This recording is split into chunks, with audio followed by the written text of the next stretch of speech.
ਵਾਹਿਗੁਰੂ ਜੀ ਕਾ ਖਾਲਸਾ ਵਾਹਿਗੁਰੂ ਜੀ ਕੀ ਫਤਿਹ। अस्सलाम वालेकुम अदाबर्स मैं हाँ ਤੁਹਾਡੀ ਹੋਸਟ ਨੀਲਮ ਕੌਰ ਤੇ ਮੈਂ TV84 ਦੇ ਸਾਰੇ ਦਰਸ਼ਕਾਂ ਤੇ ਸਰੋਤਿਆਂ ਦਾ ਹਾਰਦਿਕ ਸਵਾਗਤ ਕਰਦੀ ਹਾਂ ਪ੍ਰੋਗਰਾਮ ਸੱਚੋ ਸੱਚ ਵਿੱਚ, ਜਿਹੜੇ ਇਸ ਪ੍ਰੋਗਰਾਮ ਨਾਲ ਦੇਸ਼ਾਂ ਵਿਦੇਸ਼ਾਂ ਤੋਂ ਜੁੜ ਚੁੱਕੇ ਨੇ।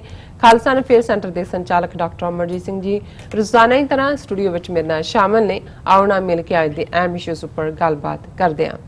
जी डॉक्टर साहब वाहिगुरू जी का खालसा वाहिगुरू जी की फतेह। जी डॉक्टर साहब जी आया प्रोग्राम सचो सच बहुत शुक्रिया जी। डॉक्टर साहब अज 8 अक्तूबर 2019 2400 नानकशाही संमत 551 का दिन है। तो डॉक्टर साहब प्रोग्राम शुरू करने तो पहला असीं हमेशा तरह अपने दर्शकों ते ਸਰੋਤਿਆਂ ਨੂੰ ਦੱਸੀਏ व्यूअर्स, जे तुसीं हक सच इंसाफ ते पैरा दिन दा इक्को एक चैनल TV84 ਨੂੰ देखना चाहते हो तो तुसीं देख सकते हो spectrum cable, RCN cable, Belfast cable in Canada, roku, Jadoo box, शावा, फेसबुक, TV84 ਦੀ ऐप राਹੀਂ online streaming and IP box ਤੇ ਤੁਸੀਂ TV84 ਨੂੰ ਦੇਖ ਸਕਦੇ ਹੋ।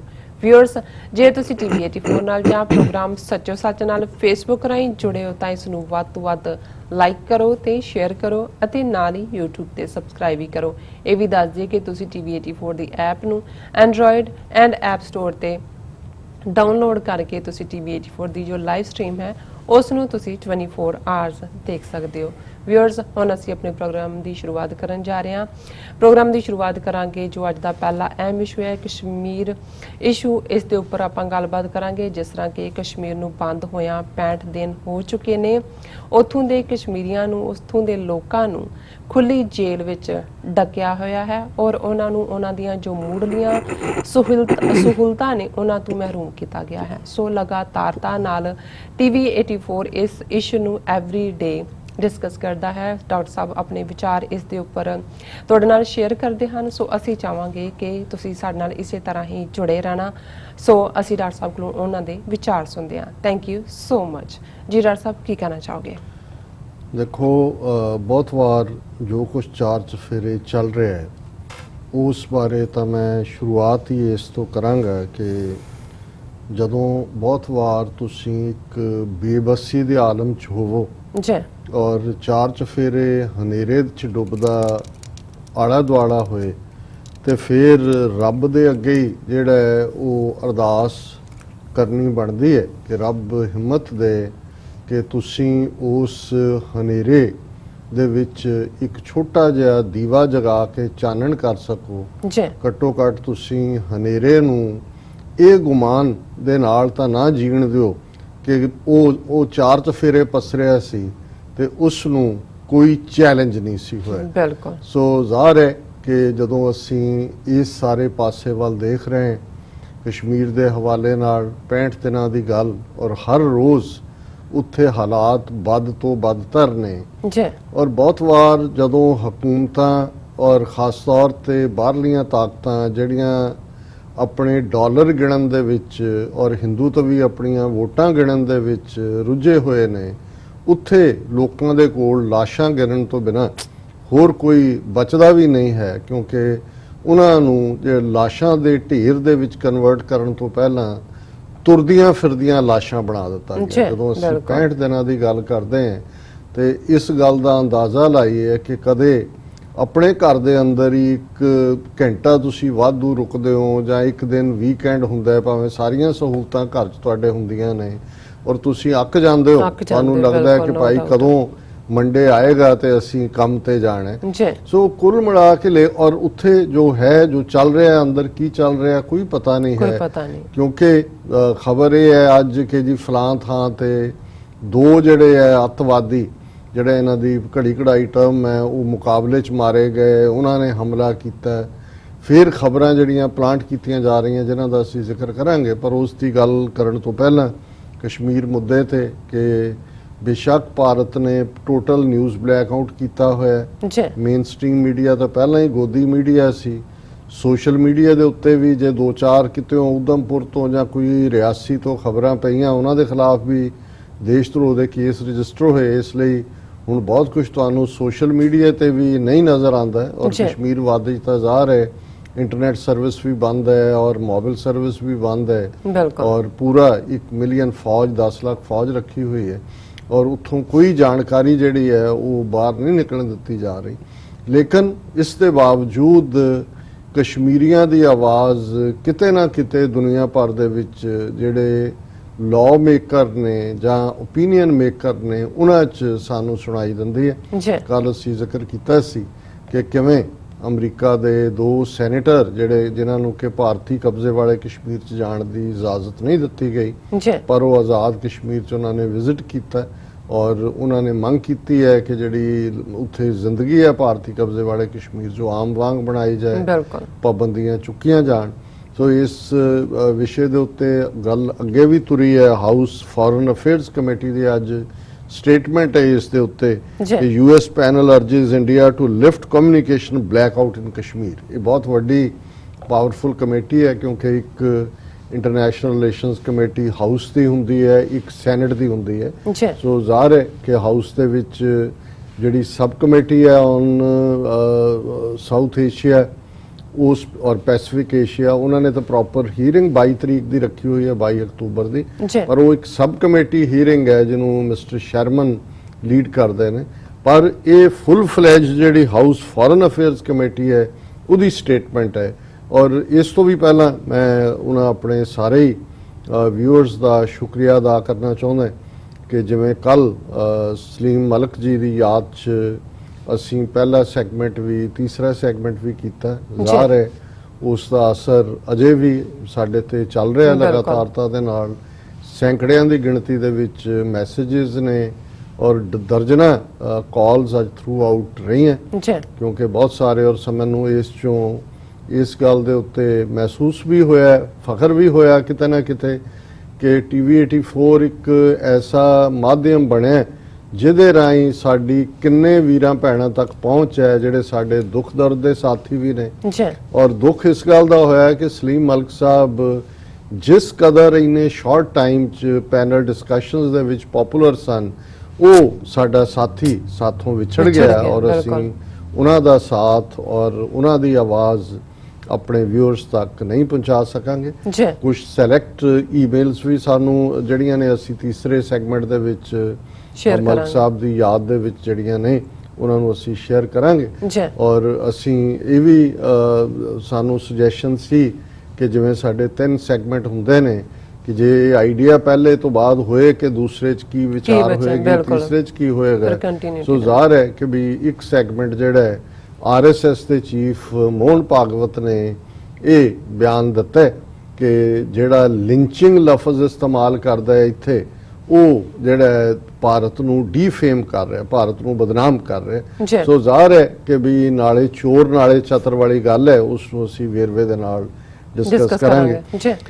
ਕਸ਼ਮੀਰ ਬਿਲਕੁਲ ਜ਼ਾਹਰ ਹੈ ਕਿ ਜਿੱਥੇ ਜੋ ਵਾਹ ਲਾ ਸਕਦੀ ਸੀ ਭਾਰਤ ਦੀ ਹਕੂਮਤ, ਉਹ ਉਹਨਾਂ ਨੇ ਲਾਇਆ ਹੋਇਆ। 65 ਦਿਨ ਥੋੜੇ ਨਹੀਂ ਹੁੰਦੇ, ਬਹੁਤ ਵਾਰ ਹਫਤਾ 2 ਹਫ਼ਤੇ 4 ਹਫ਼ਤੇ 'ਚ ਲੋਕਾਂ ਦੀ ਵਿਲ ਟੁੱਟ ਜਾਂਦੀ ਹੈ।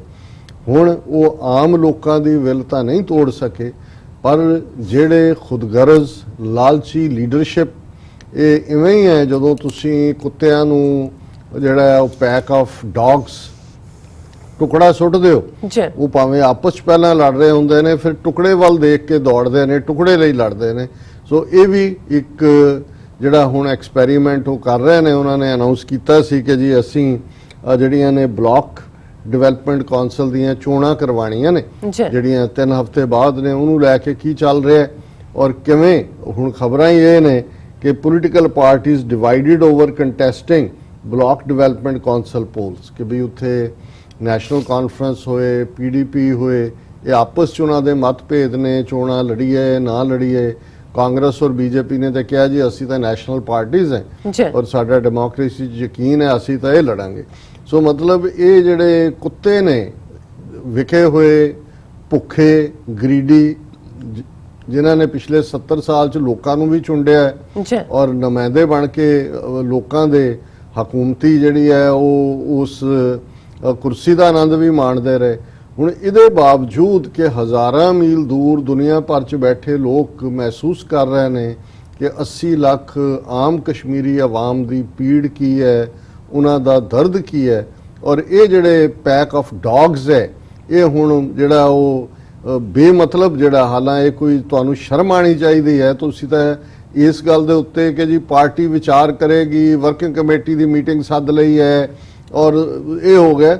ਤੁਹਾਨੂੰ ਤਾਂ ਵਨ ਲਾਈਨਰ, ਜੇ ਲੋਕ ਜਿਹੜੇ ਨੇ ਉਹ ਉਸ ਸਾਰੇ ਨਾਲ ਕੰਪਰੋਮਾਈਜ਼ ਕਰਨ ਨੂੰ ਤਿਆਰ ਨਹੀਂ, ਤੁਹਾਡਾ ਵਜੂਦ ਬਤੌਰੇ ਸਟੇਟ ਜੰਮੂ ਕਸ਼ਮੀਰ ਦਾ ਭਾਰਤ ਦੇ ਜਿਹੜਾ ਉਹ ਨਕਸ਼ੇ ਚੋਂ ਹੀ ਮਿਟਾ ਦਿੱਤਾ, ਸਫਾਇਆ ਹਸਤੀ ਤੋਂ ਮਿਟਾ ਦਿੱਤਾ, ਤੇ ਤੁਸੀਂ ਕਿਹੜੀਆਂ ਬਲਾਕ ਡਿਵੈਲਪਮੈਂਟ ਚੋਣਾਂ ਦੇ ਰਾਹੀਂ ਜਿਹੜਾ ਆਪਣੇ ਲੋਕਾਂ ਦੇ ਨਾਲ ਬਿਟਰੇ ਕਰਨ ਦੇ ਲਈ ਇੱਕ ਵਾਰ ਫੇਰ ਤੁਸੀਂ ਬਾਹਰ ਨਿਕਲਿਓ। ਪਰ ਉਸ ਤੋਂ ਪਹਿਲਾਂ ਕਸ਼ਮੀਰ ਦੀ ਕੀ ਹਾਲਤ ਹੈ, ਕਿਉਂਕਿ ਇਸ ਗੱਲ ਦਾ ਧਿਆਨ ਰਹੇ ਕਿ ਜਦੋਂ house affairs foreign Affairs committee ਹੋਏ ਜਾਂ ਸੈਨੇਟ ਹੋਏ ਜਾਂ United States commission on international religious freedom ਦੀਆਂ ਰਿਪੋਰਟਸ ਹੋਣ, ਤੇ ਇਹਨਾਂ ਦੇ ਕੋਲ ਇਹੀ ਨਹੀਂ ਜੋ ਅਖਬਾਰਾਂ 'ਚ ਸਾਡੇ ਕੋਲ ਤਾਂ ਜਾਣਕਾਰੀ ਇਹੀ ਹੁੰਦੀ ਹੈ, ਸਾਡਾ ਤਾਂ ਕੋਈ ਇੰਟੈਲੀਜੈਂਸ ਨੈਟਵਰਕ ਉਸ ਲੈਵਲ ਤੇ ਨਹੀਂ ਹੈ। ਕੋਈ ਥੋੜਾ ਬਹੁਤ ਵਿੱਚ ਬੈਠਾ ਵਿਸਲ ਬਲੋਅਰ ਨਿਕਲ ਆਏ ਉਹ ਸਾਨੂੰ ਖਬਰ ਵਾਂਸੇ ਨੇ ਵਾਇਲ ਮਿਲ ਜਾਂਦੀ ਹੈ, ਲੇਕਿਨ ਇਹਨਾਂ ਦੇ ਕੋਲ ਜਿੰਨੀਆਂ ਐਮਬੈਸੀਜ਼ ਨੇ ਇਹਨਾਂ ਦੀਆਂ ਭਾਰਤ ਦੇ ਵਿੱਚ ਜਾਂ ਹੋਰਨਾਂ ਮੁਲਕਾਂ 'ਚ, ਉੱਥੇ ਪੂਰਾ ਇਹਨਾਂ ਦਾ ਇੱਕ ਨੈਟਵਰਕ ਹੁੰਦਾ ਇੰਟੈਲੀਜੈਂਸ ਦਾ। ਉਹਨਾਂ ਦੇ ਮਿਲਟਰੀ ਅਟੈਸ਼ੀ ਦੇ ਨਾਂ ਥੱਲੇ ਵੀ, ਪ੍ਰੈਸ ਅਟੈਸ਼ੀ ਦੇ ਨਾਂ ਥੱਲੇ ਵੀ ਪੂਰੀ ਨੈਟਵਰਕਿੰਗ, ਕਿਉਂਕਿ ਉਹਨਾਂ ਕੋਲ ਇਮਿਊਨਿਟੀ ਹੁੰਦੀ ਹੈ, ਵੱਧ ਤੋਂ ਵੱਧ ਜੇ ਪਤਾ ਲੱਗ ਜਾਏ ਕਿ ਇਹ ਹੈਗਾ ਤਾਂ ਉਹਨੂੰ ਉਹ ਪਰਸੋਨਾ ਨਾਨ ਗ੍ਰੈਟਾ ਐਲਾਨ ਦਿੰਦੇ ਨੇ ਜੀ, ਕੰਟਰੀ ਲੀਵ ਕਰੋ, ਫਿਰ ਦੂਜੀ ਕੰਟਰੀ ਵੀ ਉਸ ਲੈਵਲ ਦੇ 2 ਬੰਦੇ ਕੱਢ ਦਿੰਦੀ ਹੈ, ਕਿਉਂਕਿ ਸਾਰੇ ਹੀ ਮੁਲਕ ਕਰਦੇ ਨੇ ਜੀ। ਔਰ ਇਹ ਜਿਹੜੀ ਅੱਜ ਮੇਨ ਖਬਰ ਹੈ ਕਿ US panel urges India to lift communication blackout in Kashmir, ਇਹ ਹਾਊਸ ਫੋਰਨ ਅਫੇਅਰਸ ਕਮੇਟੀ ਦੀ ਸਟੇਟਮੈਂਟ ਹੈ। ਔਰ ਇਸ ਤੋਂ ਜ਼ਾਹਰ ਹੁੰਦਾ ਹੈ ਕਿ 65 ਦਿਨਾਂ ਬਾਅਦ ਵੀ ਉੱਥੇ ਉਹ ਜੋ ਮਰਜ਼ੀ ਕਹਿਣ ਜੀ ਅਸੀਂ ਲੈਂਡਲਾਈਨ ਰੀਸਟੋਰ ਕਰਤੀ, ਮੋਬਾਈਲ ਵੀ ਇੰਨੇ ਜ਼ਿਲ੍ਹਿਆਂ 'ਚ ਕਰਤੇ ਇਹਨੇ, ਇਹ ਬਿਲਕੁਲ ਝੂਠ ਹੈ ਔਰ ਇਹਨਾਂ ਦੀ ਆਪਣੀ ਏਜੰਸੀ ਦੀ ਖਬਰ ਹੈ। ਇਹ powerful US congressional committee has urged India to lift the communication blackout in Kashmir, saying it is impacting the lives of the people of the state. ਉਹਨਾਂ ਨੇ ਕਿਹਾ ਕਿ ਇਹ ਲੋਕਾਂ ਦੀਆਂ ਜ਼ਿੰਦਗੀਆਂ ਹਰਾਮ ਤੁਸੀਂ ਬਣਾ ਦਿੱਤੀਆਂ ਨੇ, ਉਹਨਾਂ ਨੂੰ ਇਹ ਪ੍ਰਭਾਵਿਤ ਕਰ ਰਿਹਾ, ਇਹਨੂੰ ਚੁੱਕੋ। India's communication blackout on Kashmir is having a devastating impact on the lives and welfare of everyday Kashmiris, the powerful House Foreign Affairs Committee said in a tweet on Monday. ਇਹ ਟਵੀਟ ਕੀਤਾ ਉਹਨਾਂ ਨੇ ਕਿ ਜਿਹੜਾ ਬਿਆਨਿਆ ਹੀ ਨਹੀਂ ਜਾ ਸਕਦਾ ਕਿਸ ਲੈਵਲ ਦੇ ਮਾੜੇ ਅਸਰ ਕਸ਼ਮੀਰੀਆਂ ਦੀ ਜ਼ਿੰਦਗੀ ਦੇ ਉੱਤੇ ਹੋ ਰਹੇ ਨੇ, ਜਿਹੜੀ ਕਿ ਤੁਸੀਂ ਕਮਿਊਨੀਕੇਸ਼ਨ ਬਲੈਕਆਊਟ ਕੀਤਾ ਹੈ। ਇਟ ਇਜ਼ ਟਾਈਮ, ਇਹ ਉਹਨਾਂ ਦੀ ਕੋਟ ਅਨਕੋਟ ਟਵੀਟ ਹੈ, it is time for India to lift these restrictions and afford Kashmiris the same rights and privileges as any other Indian citizen. ਉਹ ਕਹਿੰਦੇ ਨੇ ਤੁਸੀਂ ਇਹ ਕਹਿ ਰਹੇ ਹੋ ਕਿ ਜੀ ਤੁਸੀਂ ਤਾਂ ਜੰਮੂ ਕਸ਼ਮੀਰ ਨੂੰ ਜੰਨਤ ਬਣਾ ਦਿਓਗੇ, ਤੁਸੀਂ ਤਾਂ ਆਲਰੇਡੀ ਉਹਨੂੰ ਨਰਕ ਬਣਾਇਆ ਹੋਇਆ।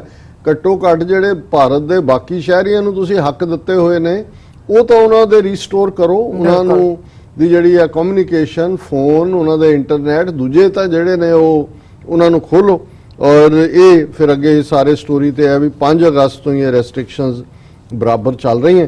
ਸੋ ਇਹ ਹਾਊਸ ਫੋਰਨ ਅਫੇਅਰਸ ਕਮੇਟੀ ਦੀ ਸਟੇਟਮੈਂਟ ਉਦੋਂ ਆਈ ਹੈ ਜਦੋਂ ਕਿ already Asia Pacific and non proliferation subcommittee ਜਿਹੜੀ ਹੈ ਉਹਨਾਂ ਨੇ 22 ਅਕਤੂਬਰ ਦੀ human rights in Kashmir and other parts in South Asia, ਇਸ ਦੇ ਉੱਤੇ ਉਹਨਾਂ ਨੇ ਹੀਅਰਿੰਗ ਰੱਖੀ ਹੋਈ ਹੈ। ਇਸ ਦੇ ਨਾਲ ਹੀ ਸਟੋਰੀ ਦੇ ਵਿੱਚ ਰਿਪੀਟ ਕੀਤਾ ਗਿਆ ਕਿ ਅਜੇ ਕੁਝ ਦਿਨ ਪਹਿਲਾਂ ਹੀ ਪ੍ਰਮਿਲਾ ਜੈਪਾਲ ਔਰ 13 ਹੋਰ US ਕਾਂਗਰਸਮੈਨ ਜਿਹੜੇ ਨੇ ਉਹਨਾਂ ਨੇ ਮੋਦੀ ਨੂੰ ਇਹ ਲਿਖਿਆ ਸੀ ਕਿ ਭਾਈ ਉੱਥੇ ਕਸ਼ਮੀਰ ਦੇ ਵਿੱਚ ਹਿਊਮਨ ਰਾਈਟ ਵਾਇਲੇਟ ਹੋ ਰਹੇ ਨੇ ਔਰ ਟੋਟਲ ਜਿਹੜਾ ਕਮਿਊਨੀਕੇਸ਼ਨ ਬਲੈਕਆਊਟ ਹੈ। ਹੁਣ ਇੱਕ ਪਾਸੇ ਤਾਂ ਅਮਰੀਕਾ ਦੀ ਪਾਵਰਫੁਲ ਫੋਰਨ ਅਫੇਅਰਸ ਕਮੇਟੀ ਇਹ ਗੱਲ ਕਹਿ ਰਹੀ ਹੈ, ਔਰ ਇੰਡੀਆ 'ਚ ਜਦੋਂ RTI ਐਕਟ ਪਾਸ ਹੋਇਆ, ਰਾਈਟ ਟੂ ਇਨਫੋਰਮੇਸ਼ਨ, ਤੇ ਬੜਾ ਇਹਦਾ ਢੰਡੋਰਾ ਪਿੱਟਿਆ ਗਿਆ ਕਿ ਜੀ ਦੇਖੋ ਭਾਰਤ ਵਾਈਬ੍ਰੈਂਟ ਡੈਮੋਕ੍ਰੇਸੀ ਹੈ, ਉੱਥੇ ਹੁਣ ਕੋਈ ਵੀ ਬੰਦਾ 2-4 ਰੁਪਏ ਦਾ ਇੱਕ ਫਾਰਮ ਭਰ ਕੇ ਕਿਸੇ ਚੀਜ਼ ਬਾਰੇ ਵੀ ਜਾਣਕਾਰੀ ਲੈ ਸਕਦਾ ਹੈ। ਰਾਈਟ ਟੂ ਇਨਫੋਰਮੇਸ਼ਨ ਉਹਦੇ ਐਕਟ ਦਾ ਹੀ ਇਹ ਨਾਂ ਸੀ, ਮਨਮੋਹਨ ਸਿੰਘ ਸਰਕਾਰ ਦੇ ਵੇਲੇ ਪਾਸ ਹੋਇਆ ਕਿ ਜੀ ਉੱਥੇ ਤਾਂ ਹੁਣ ਕੋਈ ਚੀਜ਼ ਲੁਕੇਗੀ ਨਹੀਂ, ਜਿਹਨੂੰ ਮਰਜ਼ੀ ਜੋ ਚੀਜ਼ ਇਨਫੋਰਮੇਸ਼ਨ ਚਾਹੀਦੀ ਆ ਉਹ ਜਸਟ ਇੱਕ ਪੇਪਰ ਫਾਈਲ ਕਰੇਗਾ 2-4 ਰੁਪਏ ਦੇ, ਉਸ ਐਫੀਡੇਵਿਟ ਦੇ ਉੱਤੇ ਉਹਨੂੰ ਜਾਣਕਾਰੀ ਮਿਲੇਗੀ। ਹੁਣ ਤੁਸੀਂ ਹਾਲ ਦੇਖ ਲਓ ਕਿ ਅਮਰੀਕਾ ਤੋਂ ਲੈ ਕੇ ਲੰਡਨ ਦੀ ਲੇਬਰ ਪਾਰਟੀ ਤੱਕ, ਯੂਰਪੀਅਨ ਪਾਰਲੀਮੈਂਟ ਤੱਕ 65 ਦਿਨ ਹੋ ਗਏ ਨੇ, ਪਤਾ ਹੈ ਕਿ ਭਾਈ ਕਸ਼ਮੀਰ ਦੇ ਵਿੱਚ ਕੀ ਚੱਲ ਰਿਹਾ ਹੈ। ਹੁਣ ਦਿੱਲੀ ਦੇ ਵਿੱਚ, ਔਰ ਇਹ ਖਬਰ ਵੀ ਇਹਨਾਂ ਦੀ ਮੀਡੀਆ ਦੀ ਹੈ, no information on curbs on telecom services, ministry of home affairs in RTI reply Applicant says Home Ministry response not based on truth reality. ਹੁਣ ਦਿੱਲੀ ਬੇਸਡ ਇੱਕ ਆਰਟੀਆਈ ਐਕਟਿਵਿਸਟ ਹੈ ਮਿਸਟਰ ਵੈਨਕਟੇਸ਼ ਨਾਇਕ, ਜ਼ਾਹਰ ਹੈ ਇੱਕ ਹਿੰਦੂ ਸੱਜਣ ਨੇ, ਔਰ ਉਹ ਪ੍ਰੋਗਰਾਮ ਹੈਡ ਵੀ ਨੇ access to information program at Commonwealth Human Rights Initiative. ਉਹਨਾਂ ਨੇ ਆਰਟੀਆਈ ਐਕਟ ਦੇ ਥੱਲੇ ਇੱਕ ਅਰਜ਼ੀ ਦਾਇਰ ਕੀਤੀ ਕਿ ਵੀ ਸਾਨੂੰ ਇਹ ਦੱਸਿਆ ਜਾਏ ਕਿ ਵੀ ਇਹ ਜਿਹੜੀਆਂ ਅਰੈਸਟ ਨੇ ਦਾ ਮਿਨਿਸਟਰੀ ਜਿਹੜੀਆਂ ਜੰਮੂ ਕਸ਼ਮੀਰ ਚ ਨੇ ਔਰ ਕਮਿਊਨੀਕੇਸ਼ਨ ਬਲੈਕਆਊਟ ਹੈ, ਇਹਦੀ ਕੀ ਹਕੀਕਤ ਹੈ, ਕੀ ਆਰਡਰ ਤੁਸੀਂ ਪਾਸ ਕੀਤਾ। ਔਰ ਮੈਂ ਖਬਰ ਦਾ ਇੱਕ ਹਿੱਸਾ ਪੜ੍ਹਦਾ ਨੇ ਔਰ ਖਬਰ ਹੈ ਕਿ union home ministry has said it has no papers related to the restrictions imposed on telecommunications in Jammu and Kashmir। ਉਹ ਕਹਿੰਦੇ ਸਾਡੇ ਕੋਲ ਕੋਈ ਹੈ ਹੀ ਨਹੀਂ, ਅਸੀਂ ਤਾਂ ਲਾਈਆਂ ਹੀ ਨਹੀਂ ਹੈ, ਜੇ ਹੁੰਦੀਆਂ ਤਾਂ ਸਾਡੇ ਕੋਲ ਕੋਈ ਪੇਪਰ ਹੁੰਦਾ। ਇਹ ਹੋਮ ਮਿਨਿਸਟਰੀ ਕਹਿ ਰਹੀ ਹੈ ਕਿ no telecommunication ban paper with us। The ministry has also denied information with regard to widely reported arrests and detentions of politicians and activists who are residents of Jammu and Kashmir in reply to an application made under the Right to Information Act by an activist। ਉਹਨਾਂ ਨੇ ਕਿਹਾ ਜੀ ਸਾਨੂੰ ਇਹ ਵੀ ਨਹੀਂ ਪਤਾ ਕਿ ਉੱਥੇ ਕੋਈ ਪੋਲੀਟੀਸ਼ੀਅਨ ਜਾਂ ਕਿਸੇ ਨੂੰ ਗ੍ਰਿਫਤਾਰ ਕੀਤਾ ਹੋਇਆ, ਤਾਂ ਬਿਲਕੁਲ ਇਹ ਹੈ ਹੀ ਨਹੀਂ ਹੈ। ਔਰ ਇਹ ਸਾਰੇ ਨੂੰ ਕਹਿਣ ਤੋਂ ਬਾਅਦ ਕਿਉਂਕਿ ਉਹਨਾਂ ਨੇ ਫਿਰ ਆਪਣੇ ਕਿਸੇ ਨਾ ਕਿਸੇ ਕਾਨੂੰਨ ਦਾ ਹਵਾਲਾ ਦੇਣਾ ਹੁੰਦਾ ਹੈ ਝੂਠ ਬੋਲਣ ਲੱਗਿਆ ਵੀ, ਔਰ ਉਹਦੇ ਚ ਉਹਨਾਂ ਨੇ ਕਿਹਾ ਕਿ it is informed that information sought by you is not available with the central public information office कि भाई साढ़े दफ्तर तो जानकारी ये अवेलेबल ही नहीं है। और इस सारे दे नाल it is important to note that only such information can be supplied under the act which is available and existing and is held by the public authority और is held under the control of the public. असीं तां उही जानकारी दे सकते हैं जो साडे कोल होए, जो साडे कोल तां है ही नहीं, जानकारी नहीं तुहानूं असीं कित्थों। However the information might be available with the director and CPIO Ministry of Health where Jammu and Kashmir, hence the application is being transferred to Director and CPIO MHA under rule this। उन्होंने कहा जी हाँ जम्मू कश्मीर ਦੇ ਵਿੱਚ ਜਿਹੜੀ ਹੈ director ਉਹਦੇ ਕੋਲ ਹੋਏਗੀ ਜਾਣਕਾਰੀ। ਇਹ ਸੈਂਟਰ ਦੀ ਹੋਮ ਮਿਨਿਸਟਰੀ ਜਿਨ੍ਹਾਂ ਨੇ 5 ਅਗਸਤ ਨੂੰ ਐਬਰੋਗੇਟ ਕੀਤਾ ਹੈ, ਜਿਨ੍ਹਾਂ ਨੇ ਉਸ ਸਟੇਟ ਨੂੰ ਤੋੜਿਆ, ਜਿਨ੍ਹਾਂ ਦਾ ਅਪਾਇੰਟਡ ਗਵਰਨਰ ਉੱਥੇ ਮਨਮਾਨੀਆਂ ਕਰ ਰਿਹਾ ਹੈ, ਉਹ आरटीआई एक्ट के थले भी कोई जानकारी देने को तैयार नहीं। और उन्होंने कहा it is not available with understand and may be treated as nil कि भाई क्योंकि ये अवेलेबल नहीं है इसलिए इनू समझा जाए कि ये बिल्कुल नील है। और एक पासे इन्हां दा ये चल रहा है, दूसरे पासे लगातारता नाल पाकिस्तान दे उत्ते लाइन ऑफ कंट्रोल तो जिहड़ी है इन्हां दी फायरिंग बराबर चल रही है। और पाकिस्तान ने अज क्योंकि इन्हां दा फुल स्केल हाई कमिश्नर तो उतों कढ़ दिता हुआ है और हुण उत्थे डिप्टी है जिहड़ा गौरव आलूवालिया, अज उन्होंने पाकिस्तान के फॉरन ऑफिसर ने तलब किया और उन्होंने कहा भी ये लाइन ऑफ कंट्रोल ते बंद करो। और 6 और 7 अक्तूबर नूं जिहड़ी फायरिंग की 70 साल की बीबी मारी गई पाकिस्तान की साइड ते, 3 जख्मी ने और उन्होंने प्रोटेस्ट किया कि इस सारे नूं तुसीं ਜਿਹੜਾ ਇਹ ਬੰਦ ਕਰੋ। ਹੁਣ ਕੰਟਰੇਰੀ ਟੂ ਉਧਰ ਉਹਨਾਂ ਦੀ ਹੋਮ ਮਿਨਿਸਟਰੀ ਡਿਨਾਈ ਕਰ ਰਹੀ ਹੈ ਜੀ ਸਾਡੇ ਕੋਲ ਤਾਂ ਜਾਣਕਾਰੀ ਨਹੀਂ ਕਿ ਉੱਥੇ ਕਿਸ ਨੂੰ ਫੜਿਆ ਹੈ, ਕੋਈ ਕਮਿਊਨੀਕੇਸ਼ਨ ਪਾਰਟ ਹੈ। LOC ਦੇ ਉੱਤੇ ਬਰਾਬਰ ਫਾਇਰਿੰਗ ਕਰਕੇ ਉਧਰ ਮਾਰ ਰਹੇ ਨੇ ਲੋਕ। ਪਰ ਖਬਰ ਜੇ ਤੁਸੀਂ ਇਹਨਾਂ ਦੀ ਜਿਹੜੀ ਹੈ ਪਲਾਂਟ ਦੇਖਣੀ ਹੈ ਫਿਰ ਇਹ ਹੈ ਕਿ Pakistan activated 20 terror camps 20 launch pads along line of control ਕਿ ਪਾਕਿस्तान ਨੇ ਲਾਈਨ ਆਫ ਕੰਟਰੋਲ ਦੇ ਉੱਤੇ ਦੂਸਰੇ ਪਾਸੇ ਆਜ਼ਾਦ ਕਸ਼ਮੀਰ 'ਚ ਜਿਹੜੇ ਨੇ 20 ਟੈਰਰ ਕੈਂਪਸ ਤੇ 20 ਲਾਂਚ ਪੈਡ ਉਹਨਾਂ ਨੇ ਐਕਟੀਵੇਟ ਕਰ ਦਿੱਤੇ ਨੇ। ਔਰ ਹਰ ਲਾਂਚ ਪੈਡ ਦੇ ਉੱਤੇ 50-50 ਦਹਿਸ਼ਤਗਰਦ ਨੇ। ਹੁਣ ਜੇ 20 ਟੈਰਰ ਕੈਂਪ ਨੇ, 20 ਲਾਂਚ ਪੈਡ ਨੇ, 50-50 ਨੇ, ਫਿਰ ਤਾਂ 2-3 ਹਜ਼ਾਰ ਤਾਂ ਹੋ ਗਿਆ ਜਿਹੜਾ। ਔਰ ਉਹ ਬੈਠੇ ਉਹਨਾਂ ਨੂੰ ਇਨਫਿਲਟ੍ਰੇਟ ਕਰਾਉਣਾ ਚਾਹੁੰਦੇ ਨੇ। ਔਰ the terror training camps and launch pads और उन्होंने कहा जी पुलवामा टाइप अटैक कराएंगे। और पाकिस्तान दी एजेंसियां बहुत डेस्परेट ने कि वो कोई बहुत वड्डे लैवल का काम उत्थे आके करन। और इस सारे दे लई जिहड़ा ईवन उन्होंने जथेबंदियां भी गिना दित्तियां। जम्मू कश्मीर पुलिस का दिलबाग सिंह कह रहे भी ऑलरेडी 200 तो 300 जिहड़े दहशतगर्द ने वो जम्मू कश्मीर च इनफिल्ट्रेट कर चुके हैं कुल मिला के और जिहड़े बाकी ने 50 लॉन्च पैड्स के उत्ते वो 50-50 बंदा बैठा वेट कर रहा है। ਔਰ ਇਹ ਜਿਹੜੀ ਹੈ ਫਿਗਰ ਜਿਹੜੀ 200 ਤੋਂ 300 ਆਲਰੇਡੀ ਆ ਚੁੱਕੇ ਨੇ, ਇਹ ਵੱਧਦੀ ਘਟਦੀ ਰਹੇਗੀ। ਔਰ ਜਦੋਂ ਮੈਂ ਔਰ ਇਹਦੇ ਨਾਲ ਹੀ ਆਰਗੇਨਾਈਜੇਸ਼ਨਾਂ ਲਸ਼ਕਰ ਤੋਇਬਾ, ਹਿਜ਼ਬੁਲ ਮੁਜਾਹਿਦੀਨ, ਜੈਸ਼-ਏ ਮੁਹੰਮਦ, ਤੇ ਮੈਨੂੰ ਇਹ ਖਿਆਲ ਆਇਆ ਵੀ ਜਦੋਂ ਅਸੀਂ ਰਿਪੀਟਡਲੀ ਇਹ ਕਹਿੰਦੇ ਹਾਂ ਕਿ ਜੋ ਕੁਛ ਇਹਨਾਂ ਨੇ ਪੰਜਾਬ 'ਚ ਕੀਤਾ ਹੈ 1984 ਤੋਂ 1995-96 ਤੱਕ ਪੰਜਾਬ ਨੂੰ ਲੈਬੋਰਟਰੀ ਬਣਾਇਆ, ਲਗਾਤਾਰਤਾ ਨਾਲ ਕਸ਼ਮੀਰ ਦੇ ਵਿੱਚ ਹੁਣ ਉਹੀ ਲਾਗੂ ਕੀਤਾ ਜਾ ਰਿਹਾ ਹੈ।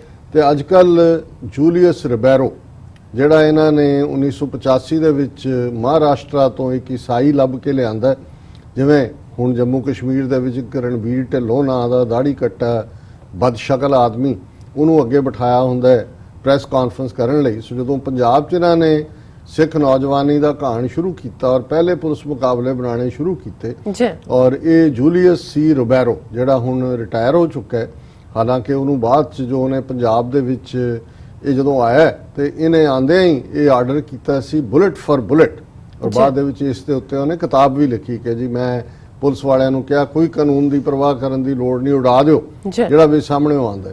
ਔਰ ਜੇ ਤੁਸੀਂ 85 ਔਰ ਮੈਨੂੰ ਰਿਬੇਰੋ ਤਾਂ ਵੀ ਯਾਦ ਆਇਆ ਕਿ ਅੱਜ ਕੱਲ ਹੁਣ ਕਿਉਂਕਿ ਕਸ਼ਮੀਰ ਦੇ ਵਿੱਚ ਇਹ ਪੂਰਾ ਜ਼ੁਲਮ ਕਰ ਰਹੇ ਨੇ, ਤੇ ਜੂਲੀਅਸ ਰਿਬੈਰੋ ਨੂੰ ਟ੍ਰਿਬਿਊਨ ਅਖਬਾਰ ਨੇ ਜਿਹੜੀ ਇੱਕ ਸਿੱਖ ਦਿਆਲ ਸਿੰਘ ਮਜੀਠੀਆ ਨੇ 1890 ਦੇ ਵਿੱਚ ਫਾਊਂਡ ਕੀਤੀ, ਉਹਦੇ 'ਚ ਰਿਬੈਰੋ ਨੂੰ ਇਹਨਾਂ ਨੇ ਹਾਇਰ ਕੀਤਾ ਹੁਣ ਕਾਲਮ ਲਿਖਣ ਦੇ ਲਈ ਹਰ ਸੰਡੇ। ਸੋ ਉਹ ਆਪਣੀ ਬਹਾਦਰੀ ਦੀਆਂ ਗਾਥਾਵਾਂ ਸੁਣਾਉਂਦਾ ਹੈ, ਮੈਂ ਕਿਵੇਂ ਆਇਆ, ਕਿਵੇਂ ਅਨਡਿਸਿਪਲਿਨਡ, ਮੈਨੂੰ ਕਿਵੇਂ ਅਰੁਣ ਨਹਿਰੂ, ਅਰੁਣ ਸਿੰਘ, ਰਾਜੀਵ ਗਾਂਧੀ ਨੇ ਸਪੈਸ਼ਲੀ ਭੇਜਿਆ, ਮੈਂ ਕਿਵੇਂ ਪੰਜਾਬ ਨੂੰ ਅਜੇ ਉਹਦੇ 2 ਹੀ ਕਾਲਮ ਆਏ ਨੇ, ਪਰ ਉਹ ਬਿਲਟ ਕਰ ਰਿਹਾ ਕਿ ਜੀ ਕਿਵੇਂ ਸੰਤ ਭਿੰਡਰਾਂ ਵਾਲੇ ਆਪਣੇ ਸਿੰਘਾਂ ਦੇ ਨਾਲ ਜਦੋਂ ਬੰਬੇ ਦੇ ਵਿੱਚ ਆਏ, ਗੁਰਦੁਆਰੇ 'ਚ ਦਾਦਰ 'ਚ ਰੁਕੇ ਹੋਏ ਸੀ ਔਰ ਅਸੀਂ ਉੱਥੇ ਹੀ ਉਹਨਾਂ ਦਾ ਕੰਮ ਕਰ ਦੇਣਾ ਸੀ, ਪਰ ਉਹ ਕਿਸੇ ਤਰੀਕੇ ਨਾਲ ਉਹਨੂੰ ਆਪਣੀ ਥਾਂ ਤੇ ਕਿਸੇ ਹੋਰ ਆਪਣੀ ਸ਼ਕਲੋ ਸੂਰਤ ਵਾਲਿਆਂ ਨੂੰ ਸਵਾ ਕੇ ਉੱਥੋਂ ਨਿਕਲ ਗਏ ਔਰ ਸਾਡੀ ਬੜੀ ਹਿੱਟੀ ਹੋਈ ਬੰਬਈ ਪੁਲਿਸ ਦੀ। ਇਸ ਕਿਸਮ ਦੀ ਕਹਾਣੀ ਤੋਂ ਉਹਨੇ ਸ਼ੁਰੂ ਕੀਤਾ, ਪਰ ਜਿਹੜੀ ਰੈਲੇਵੈਂਟ ਡਿਸਕਸ਼ਨ ਹੈ ਇਹਦੇ 'ਚ ਉਹ ਜਦੋਂ ਆਇਆ, ਉਹਨੇ ਪੰਜਾਬ ਦੇ ਵਿੱਚ ਇਹ ਅਨਾਉਂਸ ਕੀਤਾ ਕਿ ਪੰਜਾਬ 'ਚ ਕੁੱਲ ਮਿਲਾ ਕੇ 700-800 ਦਹਿਸ਼ਤਗਰਦ ਨੇ। ਉਹਨੇ ਕਿਹਾ ਜੀ ਇਹ 210 ਏ ਗ੍ਰੇਡ ਦਹਿਸ਼ਤਗਰਦ ਨੇ, ਇੰਨੇ 200 ਕਿੰਨੀ ਦੱਸ ਕੇ ਇਹ ਬੀ ਗ੍ਰੇਡ ਨੇ, ਇੰਨੇ ਸੀ ਗ੍ਰੇਡ ਨੇ। ਉਹਨਾਂ ਨੇ ਕਿਹਾ ਜੀ ਆਹ ਜਿਹੜੇ 600 ਹੈਗਾ ਇਹਨਾਂ ਨੂੰ ਅਸੀਂ ਜਿਹੜਾ ਅਗਲੇ 6 ਮਹੀਨਿਆਂ ਦੇ ਵਿੱਚ ਇਹਨਾਂ ਦਾ ਕੰਮ ਮੁਕਾ ਦੇਵਾਂਗੇ ਔਰ ਪੰਜਾਬ ਨੂੰ ਪੀਸਫੁਲ ਬਣਾ ਦੇ। ਹੁਣ ਤੁਸੀਂ ਇਹ ਉਹਦੀ 1985 ਦੀ ਸਟੇਟਮੈਂਟ ਤੋਂ ਲੈ ਕੇ ਜਦੋਂ ਉਹ ਪੰਜਾਬ ਚੋਂ ਨਿਕਲਿਆ, ਕਿਉਂਕਿ ਈਵਨ ਉਹਦੇ ਤੇ ਖੁਦ ਤੇ ਵੀ ਹਮਲਾ ਹੋਇਆ ਪੀਏਪੀ ਲਾਈਨਸ ਜਲੰਧਰ ਦੇ ਵਿੱਚ, ਉਹ ਬਚ ਗਿਆ ਔਰ ਉਹਨੇ ਜਿਹੜਾ ਫਿਰ ਰਿਟਾਇਰਮੈਂਟ ਲੈ ਲਈ। ਉਸ ਤੋਂ ਬਾਅਦ 50,000 ਤੋਂ ਜ਼ਿਆਦਾ ਨੌਜਵਾਨ 2 ਸਾਲਾਂ ਦੇ ਵਿੱਚ ਹੀ ਮਾਰੇ ਗਏ। ਲੇਕਿਨ ਪੰਜਾਬ ਅੱਜ ਵੀ ਜਿਹੜਾ ਉਹ ਖਾਲਿਸਤਾਨ ਦੀ ਗੱਲ ਕਰਦਾ ਹੈ ਔਰ ਲਗਾਤਾਰਤਾ ਨਾਲ ਉੱਥੇ ਮੂਵਮੈਂਟ ਰਹੀ। ਸੋ ਮੈਨੂੰ ਇਹ ਕਸ਼ਮੀਰ ਦਾ ਲੱਗਾ ਕਿ ਵੀ ਇਹਨਾਂ ਨੇ ਹੁਣ ਉਹੀ ਕੰਮ ਸ਼ੁਰੂ ਕਰ ਲਿਆ। ਉਹਨਾਂ ਦਾ ਦਿਲਬਾਗ ਸਿੰਘ ਜਿਹੜਾ ਡੀਜੀਪੀ J&K ਪੁਲਿਸ ਹੈ, ਉਹ ਕਹਿ ਰਿਹਾ ਜੀ 200 ਤੋਂ 300 ਦਹਿਸ਼ਤਗਰਦ ਨੇ, ਔਰ ਇਹੀ ਰਿਬੈਰੋ ਇਹਨੂੰ ਫਿਰ ਇਨਾਮ ਦੇ ਤੌਰ ਤੇ ਕਿ ਇਹਨੇ ਪੰਜਾਬ 'ਚ ਝੂਠੇ ਫੇਕ ਸਟੇਜ ਐਨਕਾਊਂਟਰ ਸ਼ੁਰੂ ਕੀਤੇ, ਇੱਕ ਈਸਾਈ ਹੋਣ ਦੇ ਨਾਤੇ ਸਿੱਖਾਂ ਨੂੰ ਚੈਲੰਜ ਕੀਤਾ, ਔਰ ਰਾਜੀਵ ਗਾਂਧੀ ਨੇ ਉਹਨੂੰ ਜਦੋਂ ਤਾਇਨਾਤ ਕੀਤਾ ਉਹਨੇ ਕਿਹਾ ਜੀ ਤੂੰ ਜਦੋਂ ਜਾਏਗਾ ਪੰਜਾਬ ਦੇ ਹਿੰਦੂਆਂ ਦੇ ਵਿੱਚ ਬੜਾ ਕੌਨਫੀਡੈਂਸ ਹੋਏਗਾ ਕਿ ਇਹ ਜਿਹੜਾ ਸਾਡੀ ਰੱਖਿਆ ਦੇ ਲਈ ਆਇਆ। ਔਰ ਇੱਥੋਂ ਉਹਨੂੰ ਇਨਾਮ ਦੇ ਤੌਰ ਤੇ ਰੋਮਾਨੀਆ ਦੇ ਵਿੱਚ ਐਮਬੈਸਡਰ ਬਣਾ ਕੇ ਭੇਜਿਆ ਸੀ। ਔਰ ਇਹਦੀ ਬਦਕਿਸਮਤੀ ਜਾਂ ਇਹ ਕਹਿ ਲਓ ਕਿ ਵੀ ਸਿੰਘਾਂ ਦੀ ਧਾਕ ਕਿ ਉਹਨਾਂ ਨੇ ਰੋਮਾਨੀਆ 'ਚ ਵੀ ਇਸ ਦੇ ਉੱਤੇ ਹਮਲਾ ਕੀਤਾ।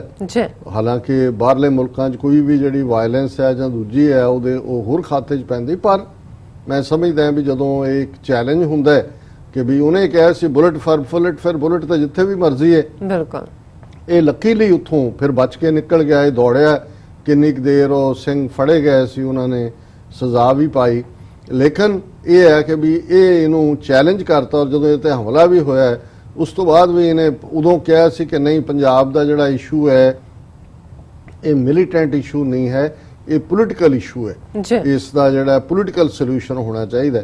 ਪਰ ਹੁਣ ਅਗੇਨ ਉਹ ਇੱਕ ਪਹਿਲਾਂ ਜਿਹੜਾ ਉਹ ਬੁਲਟ ਦੇ ਨਾਲ ਮਾਰਨ ਦੇ ਲਈ ਲਿਆਂਦਾ ਸੀ, ਹੁਣ ਉਹ ਪੈਨ ਦੇ ਨਾਲ ਉਸ ਸਾਰੇ ਨੂੰ ਨੈਰੇਸ਼ਨ ਨੂੰ ਦੱਸਣ ਲਈ ਕਿ ਦੇਖੋ ਜੀ ਇੱਕ ਈਸਾਈ ਵੀ ਕਿੰਨਾ ਵੱਡਾ ਦੇਸ਼ ਭਗਤ ਔਰ ਦੂਸਰਾ ਤੀਸਰਾ। ਪਰ ਮੇਰਾ ਮੋਰ ਕੰਸਰਨ ਹੈ ਕਿ ਜਦੋਂ ਇਹ ਦਿਲਬਾਗ ਸਿੰਘ ਨੇ 200 ਤੋਂ 300 ਦਹਿਸ਼ਤਗਰਦਾਂ ਦੀ ਗੱਲ ਕੀਤੀ, ਜੀ। ਇਹ ਹੁਣ ਇਹਨਾਂ ਦੀ ਗਿਣਤੀ ਕਦੇ ਘਟੇਗੀ ਨਹੀਂ, ਬਿਲਕੁਲ ਵੱਧਦੀ ਜਾਏਗੀ, ਕਿਉਂਕਿ ਇਹਨਾਂ ਨੇ ਜਿਉਂ-ਜਿਉਂ ਨੌਜਵਾਨੀ ਨੂੰ ਮਾਰਨਾ ਹੈ, ਇਹਨਾਂ ਨੇ ਕੁਛ ਨਾ ਕੁਛ ਇਸ ਕਿਸਮ ਦਾ ਰੱਖਣਾ ਹੈ।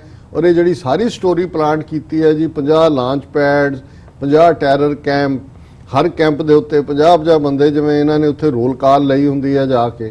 ਸੋ ਕੁੱਲ ਮਿਲਾ ਕੇ ਉਹ ਮਾਹੌਲ ਸਿਰਜ ਰਹੇ ਨੇ ਦੁਨੀਆ ਨੂੰ, ਕਿਉਂਕਿ ਇਹਨਾਂ ਨੇ ਕਸ਼ਮੀਰ ਦੇ ਵਿੱਚ ਜ਼ੁਲਮ ਬੰਦ ਨਹੀਂ ਕਰਨਾ। ਜੇ ਕਿਸੇ ਨੂੰ ਇਹ ਲੱਗਦਾ ਹੈ ਕਿ ਜੀ ਉਹਨਾਂ ਨੇ ਤਾਂ ਟੁਕੜਾ ਸੁੱਟਿਆ ਇਹਨਾਂ ਸਿਆਸੀ ਲੋਕਾਂ ਦੇ ਲਈ, ਜਿਹੜੇ ਉਹਨੂੰ ਬੋਚਣ ਦੇ ਲਈ ਇੱਕ ਦੂਜੇ ਦੇ ਨਾਲ, ਉਹਦੇ ਵਿੱਚ ਜਿਹੜੀ ਮੇਨ ਖਬਰ ਸੀ ਕਿ political parties divided over contesting block development council election, ਹੁਣ ਇਹ ਲੜ ਰਹੇ ਨੇ। ਉਹਦੇ ਵਿੱਚ ਮੈਂ ਆਲਰੇਡੀ ਇਹਨਾਂ ਦਾ ਮੈਂ ਜ਼ਿਕਰ ਵੀ ਨਹੀਂ ਬਹੁਤਾ ਕਰਨਾ ਚਾਹੁੰਦਾ, ਪਰ ਉਹਨਾਂ ਨੇ ਕਿਹਾ ਕਿ ਜੀ ਕਾਂਗਰਸ ਔਰ ਬੀਜੇਪੀ, ਉਹਨਾਂ ਨੇ ਤਾਂ ਕਿਹਾ ਜੀ ਅਸੀਂ ਤਾਂ ਨੈਸ਼ਨਲ ਪਾਰਟੀਜ਼ ਹੈ, ਅਸੀਂ ਤਾਂ ਇਲੈਕਸ਼ਨ ਲੜਾਂਗੇ। ਔਰ ਦੂਸਰੇ ਪਾਸੇ ਜਿਹੜਾ ਹੈ ਪੀਡੀਪੀ ਔਰ ਨੈਸ਼ਨਲ ਕਾਨਫਰੰਸ, ਅੱਧੇ ਕਹਿ ਰਹੇ ਨੇ ਜੀ ਲੜ ਲਈਏ, ਅੱਧੇ।